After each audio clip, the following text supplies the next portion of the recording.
ഇന്നലെ ഞാൻ പറഞ്ഞിട്ടുണ്ടായിരുന്നു മറ്റേ ഇതിൻ്റെ പാർട്ട് 2 ഇറക്കാമെന്ന് വെച്ചിട്ടുണ്ടെങ്കിൽ ഇങ്ങനെ തൂക്കിയിടുന്ന ആ സാധനമില്ല, ലവ് പോലത്തെ സാധനം. അപ്പോൾ അതിൻ്റെ പാർട്ട് 2 ഇറക്കാമെന്നൊക്കെ പറഞ്ഞിട്ടുണ്ടായിരുന്നു. പക്ഷേ എനിക്കതിപ്പോൾ ചെയ്യാൻ ഒരു മൂഡില്ല.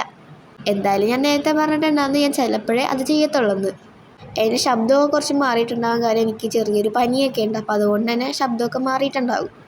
അപ്പോൾ നമ്മളിന്ന് ഉണ്ടാക്കാൻ പോകുന്നത് ഒരു ഫ്ലവർ ബൊക്കെയാണ്. ആദ്യമേ നമ്മൾ ഫ്ലവർ വരച്ചെടുത്തതിന് ശേഷം നമ്മൾ ഇതേപോലെ കട്ട് ചെയ്ത് കൊടുക്കണം. അതിന് ശേഷം നമ്മൾ ഒരു പെറ്റലിൻ്റെ രീതിയിൽ നമ്മൾ ഒട്ടിച്ചെടുക്കണം. അപ്പോൾ അത് ചപ്പാത്തി പോലെ ഇരിക്കുകയില്ല, പക്ഷേ നല്ലൊരു ഒരു ഫ്ലഫി പോലെയൊക്കെ ഇട്ടൊക്കെ ഇരുന്നോളും. പിന്നെ അത് ഇതേപോലെ കുത്തി വെക്കാനായിട്ട് നമ്മൾ റോൾ ചെയ്തെടുത്തേക്കുന്ന പേപ്പർ ഇതേപോലെ ചെയ്തെടുക്കണം. പിന്നെ നമ്മൾ പശ ഒട്ടിച്ചെടുക്കണം. പിന്നെ അതങ്ങോട്ട് ഇറക്കി വെച്ച് കൊടുക്കണം. ആ പേപ്പർ റോളിൻ്റെ ഊട്ടയിലേക്ക് വേണം നമ്മൾ ആ പൂസാനം വെച്ച് കൊടുക്കാനായിട്ട്. നമ്മളെല്ലാത്തിനും ഇതേപോലെ അറേഞ്ച് ചെയ്ത് കൊടുക്കണം. സെല്ലോ ടേപ്പ് കൊണ്ടാണ് ഒട്ടിക്കുന്നത്.